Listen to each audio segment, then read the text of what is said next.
হঠাৎ ঝনঝন করে শব্দটা এলো দরজার দিক থেকে। নান্টু চমকে উঠল, সাথে রুমাও। নান্টুর চোখ দুটো যেন ঠেলে বেরিয়ে আসছে, অথচ অন্যেরা এক মনে টিভি দেখছে। বোধহয় তারা শুনতেই পায়নি। কিসের শব্দ হলো? নান্টু ভয়ে ভয়ে জিজ্ঞেস করল।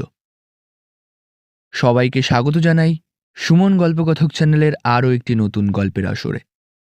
আজ আমরা পাঠ করতে চলেছি মানবেন্দ্র পালের লেখা ভূতের গল্প ভয় এর পঞ্চম পর্ব। শুরু করছি মানবেন্দ্র পালের লেখা ভূতের গল্প ভয় এর পঞ্চম পর্ব। পেছন থেকে রুমা বলল, আজ যেন রাত করিস না। থমকে দাঁড়িয়ে পড়ল নান্টু। কেন? এমনি বললাম, কাল ধকল গেছে, আজ ভালো করে খাসনি। ঠিক আছে, এই বলে নান্টু বেরিয়ে গেল, কিন্তু 10 মিনিটের মধ্যে ফিরে এলো। অবাক রুমা জিজ্ঞেস করল, এরই মধ্যে বেড়ানো হয়ে গেল? নান্টু উত্তর দিল না, শুধু বলল, সদর দরজাটা বন্ধ করে দে, আর দেখ তো কেউ ওখানে ঘুরছে কিনা। কোথায় ঘুরছে? দেখলাম কেউ যেন বাঁশঝাড়ের মধ্যে দিয়ে আমার পিছু পিছু এসে পুজো বাড়িটার দিকে চলে গেল। সে আবার কি? আচ্ছা দেখছি। এই বলে রুমা টর্চ নিয়ে বেরিয়ে যাচ্ছিল। পিন্টু বলল, দাঁড়া রুমাদি, আমিও তোর সঙ্গে যাব। 15 মিনিট পরে দুজনেই ফিরে এলো। রুমা বলল, দূর, কেউ কোথাও নেই। নান্টু গম্ভীর মুখে বলল, সে কি আর তোদের জন্য দাঁড়িয়ে থাকবে? সে আমাকেই চায়। রাত্রে শোবার সময় মাকে বলল, মা, আজ রাত্রে তোমাদের ঘরেই শোব। মামিমা কিছুক্ষণ অবাক হয়ে তাকিয়ে রইলেন, তারপর বললেন, বেশ তো, শুবি। ওরে রুমা, তোর নান্টুদার বিছানাটা আমাদের ঘরে করে দে। রুমা বিছানাটা করতে যাচ্ছিল। নান্টুর বুঝি লজ্জা হলো, বলল, থাক, আমার ঘরেই শুই, কি হবে হোক। মামি বললেন, হ্যাঁ হ্যাঁ, কিসের কি হবে? তাছাড়া পিন্টুটা একা শোবে। ও ঘর থেকে পিন্টু বলে উঠল, একলা শোবো তো কি হবে, ভূতে ধরবে? পিন্টুর এই সামান্য কথায় নান্টু যেন চমকে উঠল, কিন্তু কিছু বলল না, শুতে চলে গেল। ঘণ্টাখানেক পর, প্রায় রাত 11টা, রুমা ডাকল, মামিমা। আমার মনে হচ্ছে যে কোনো কারণেই হোক নান্টুদা খুব ভয় পাচ্ছে, নইলে ওর মতো সাহসী ছেলে ও এ ঘরে শুলেই পারত। তবে ডাক। রুমা মশারি থেকে বেরিয়ে পাশের ঘরে নান্টুদাকে ডাকতে গেল। দেখল এই গরমে ও ঘরের সব জানলা বন্ধ। নান্টুদা ঘুমোয়নি, খাটে বসে এক মনে গায়ত্রী জপ করছে, যা সে কখনো করে না। পাশে পিন্টু নিশ্চিন্তে নাক ডাকে ঘুমাচ্ছে। নান্টুদা এমন একাগ্র মনে গায়ত্রী জপ করছে যে তার ধ্যান ভঙ্গ করতে তার ইচ্ছে হল না। রুমা পা টিপে টিপে নিজের ঘরে ফিরে এলো। এটা ছিল সোমবার, গিরি গয়লানির মারা যাওয়ার প্রথম দিন। মঙ্গলবার, তার বন্ধুর বোনের বৌভাত, কাছেই শ্বশুর বাড়ি। ওরা বিশেষ করে এদের দুই ভাইকে যেতে বলেছে। বিকেল পর্যন্ত নান্টু টানা ঘুম দিয়েছিল, শরীরটা বেশ ঝরঝরে এখন। মা বলল, বৌভাতে যাবি, তাড়াতাড়ি সেজে গুজে নে। মুহূর্তে নান্টুর মুখ ফ্যাকাশে হয়ে গেল, বলল, না, আমি যাব না। মা অবাক হয়ে বলল, কেন? তুমি বুঝতে পারছো না মা, আমার সামনে ভয়ানক বিপদ। কিসের বিপদ? তা আমি বোঝাতে পারবো না। তুই কি সত্যি ভয় পেয়েছিস? হ্যাঁ। রুমা কান খাড়া করে রইল। এবার যদি ও সব ঘটনাটা বলে। কিসের ভয়? তা জানি না, শুধু এইটুকু বলতে পারি, কাল সন্ধে থেকে কেউ যেন আমাকে লক্ষ্য করছে, আমাকে ডাকছে একটা ভয়ঙ্কর কালো মুখ। ওসব তোর মনের ভুল। মনের ভুল নয় মা, তুমি তো জানো আমি আজ পর্যন্ত কত মরা নিয়ে গিয়েছি, পুড়িয়েছি, সারা রাত জেগে ওই সদানন্দ শ্যাকরার মরা আগলেছি, তখন তো এমন ভয় পাইনি। এখনই বা কিসের ভয় তোর? বিয়েবাড়ি গেলে 5 জনের সঙ্গে দেখা হবে, কথা হবে, দেখবি সব ভুলে যাবি। তা হয়তো যাব, কিন্তু তারপর ফেরার সময় ওই গিরি গয়লানির বাড়ির কাছ দিয়েই ফিরতে হবে। বৌভাত তো গিরির পাড়াতেই। অন্ধকারের মধ্যে ওর শেকলতলা শূন্য ঘর আর আমগাছটা দেখলেই নান্টুর শরীরটা কেঁপে উঠল। মা তবুও অভয় দিয়ে বলল, ওদিক দিয়ে না এসে একটু ঘুরে জমপুকুরের পাশ দিয়ে আসবি, তাছাড়া পিন্টুও তো তোর সঙ্গে থাকবে। তাই যা নান্টুদা, নে নে নে, আর দেরি করিস না। অজ্ঞতা পিন্টুকে নিয়ে নান্টু বেরিয়ে পড়ল।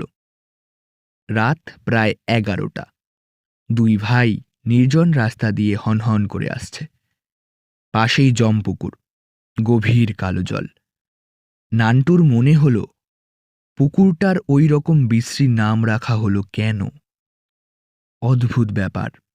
এই গ্রামেই তার জন্ম, এই পুকুরের পাশ দিয়ে ও কতবার গিয়েছে। কোনোদিন এই রকম কৌতূহল হয়নি, হঠাৎ আজই। কি রে দাদা, কথা বল কিছু। কথা? কথা জোগাচ্ছে না রে। আচ্ছা, জমপুকুর নাম হলো কেন? নিশ্চয়ই অনেক লোক ডুবেছে, তুই কি বলিস?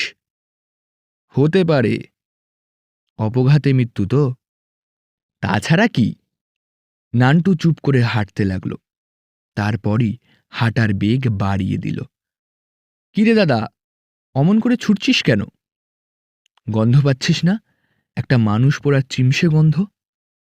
নিঃশ্বাস টেনে পিন্টু দেখল, কই না তো। তবে হয়তো আমারই মনের ভুল। হঠাৎ পাশের ঝোপটা যেন জোরে নড়ে উঠল। নান্টু চাপা উত্তেজনায় চেঁচিয়ে উঠল, কে কে ওখানে? সঙ্গে সঙ্গে পিন্টু টর্চের আলো ফেলল। ঝোপঝাপ দুলিয়ে কিছু যেন একটা পুকুরের দিকে চলে গেল। দেখতে পেলি? পিন্টু বলল, না। কি মনে হয়? বোধহয় শিয়াল। শিয়াল? শিয়াল এখন আর আছে নাকি? দু একটা থাকতে পারে, তুই হাঁট তো।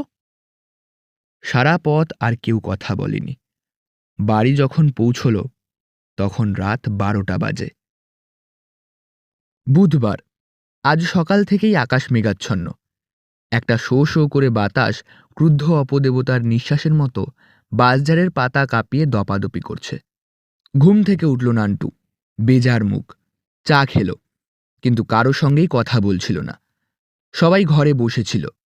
একসময় নান্টু বলল, কাল রাতে কোনো পুজো হয়েছিল? রুমা বলল, এখন পুজো থাকার তো কথা নয়, তবে এখানে এ সময়ে কোনো বিশেষ পুজো হয় কি না জানি না। কেন?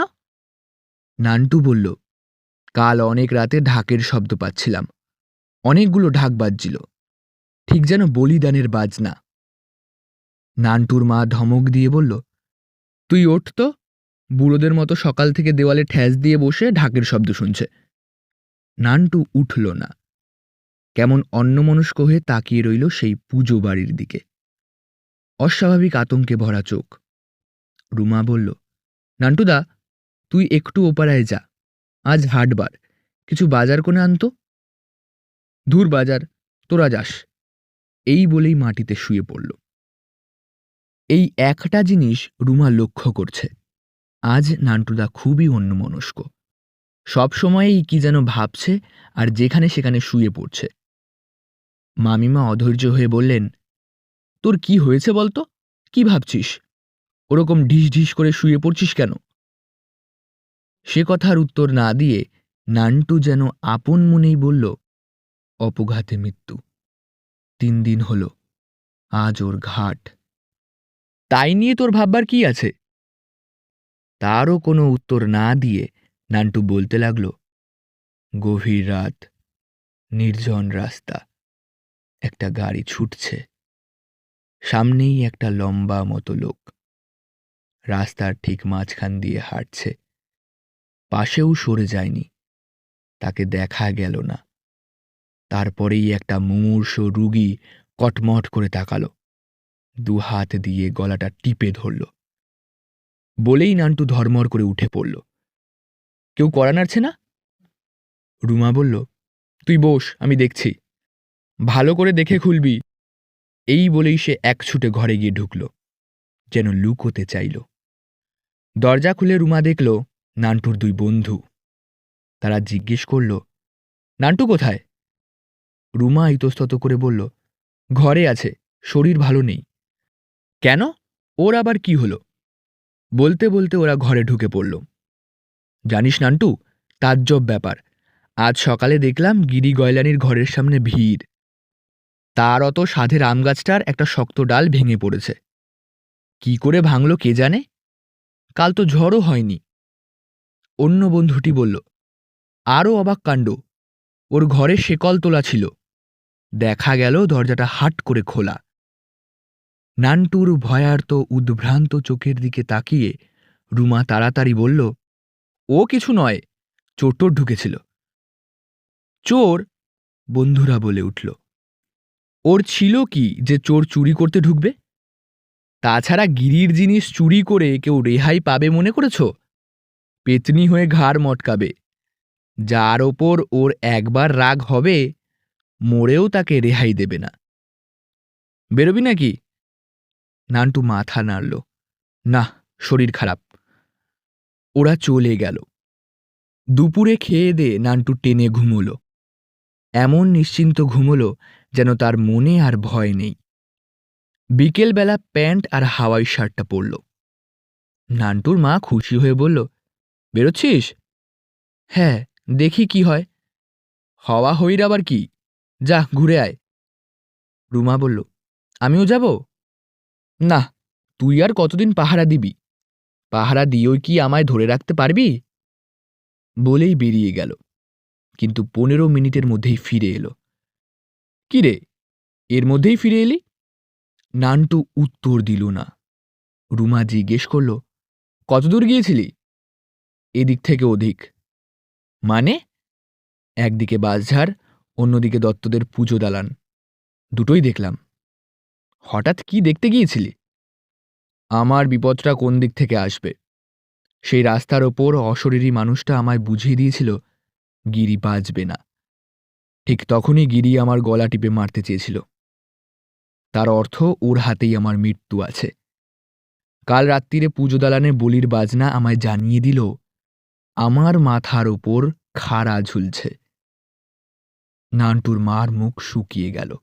রুমা আটকে উঠল। এসব কথা কি কোনো সুস্থ ছেলের লক্ষণ? এ কি শুধুই একটা অলৌকিক ভয়, না আরও কিছু? তখন সন্ধেবেলা। মা বলল, ছানাটুকু খেয়ে নে। নান্টু উদাসভাবে বলল, দাও, খেয়ে নি। এমনভাবে বলল যেন শেষ খাওয়া খেয়ে নেবে। খানিকটা খেয়ে বলল, পোড়া গন্ধ, বলে বাকিটা ফেলে দিল। বেড়ালটা বসেছিল কাছে, চেটেপুটে খেয়ে নিল। ঘরে টিভি চলছিল। বড় ঘরে বসে সবাই টিভি দেখছিল। এই ঘরেরই উত্তর দিকের জানলা দিয়ে দেখা যায় সেই রহস্যময় পুজো দালানটা। এক সময়ে যেখানে বলি বেঁধে দিয়ে সর্বনাশ হয়েছিল। আজও নাকি মাঝে মাঝে গভীর রাতে ঢাক বাজে, ডিম ডিম করে। অনেকেই শুনেছে। দক্ষিণ দিকের জানলা দিয়ে দেখা যায় এ বাড়ির উঠোনের অপর মস্ত ধানের গোলাটা। তারই পাশ দিয়ে 2 পা গেলেই সদর দরজা। ঘরের মেঝেতে সবাই বসে। পিন্টু শুয়ে আছে খাটে, নান্টু বসে আছে খাটে দেওয়ালে ঠেসান দিয়ে। বেড়ালটা রয়েছে মেঝেতে। সবাই টিভি দেখছে, কিন্তু নান্টু দেখছে না। সে অন্যমনস্ক। তার চোখ ছুটছে একবার এ জানলার দিকে, একবার অন্য জানলা দিয়ে দরজার দিকে। বাইরে জমাট অন্ধকার। সে যেন সেই দুর্ভেদ্য অন্ধকারের মধ্যে কিছুর জন্য অপেক্ষা করছে। ঘড়িতে ঢং ঢং করে রাত 8টা বাজল। দূরে জঙ্গলের মধ্যে কি একটা জন্তু ডেকে উঠল, যেন বড় কোনো সাপ কিছু ধরেছে। হঠাৎ ঝনঝন করে শব্দটা এলো দরজার দিক থেকে। নান্টু চমকে উঠল, সাথে রুমাও। নান্টুর চোখ দুটো যেন ঠেলে বেরিয়ে আসছে, অথচ অন্যেরা এক মনে টিভি দেখছে। বোধহয় তারা শুনতেই পায়নি। কিসের শব্দ হলো? নান্টু ভয়ে ভয়ে জিজ্ঞেস করল। ও কিচ্ছু না, সাহস দিয়ে রুমা বলল, গোয়ালে বালতি ছিল, বোধহয় গরুর পায়ে লেগে। কিন্তু শব্দটা তো দরজার দিক থেকে এলো। ঠিক আছে, আমি দেখছি। না না না, তুই যাস নে। মামার বাড়ি দুদিনের জন্য বেড়াতে এসে কেন প্রাণটা খোয়াবি? তুই চুপ কর তো। এই বলে রুমা টর্চটা নিয়ে উঠে পড়ল। পিন্টু বলল, কি রে রুমাদি? কিছু না, কিসের যেন একটা শব্দ হলো। দাঁড়া, আমিও দেখি। এখানেই শেষ করছি মানবেন্দ্র পালের লেখা ভূতের গল্প ভয় এর পঞ্চম পর্বের পাঠ। ভিডিওটি ভালো লাগলে অবশ্যই লাইক, কমেন্ট, শেয়ার এবং সাবস্ক্রাইব করবেন এবং আপনাদের বন্ধুদের সঙ্গে ভিডিওটি শেয়ার করবেন। আপনারা যদি ভিডিওটি আমাদের পেজ থেকে দেখে থাকেন, অবশ্যই পেজটিকে একটি লাইক ও ফলো করে দেবেন। সবাই ভালো থাকবেন, সুস্থ থাকবেন। ধন্যবাদ সবাইকে।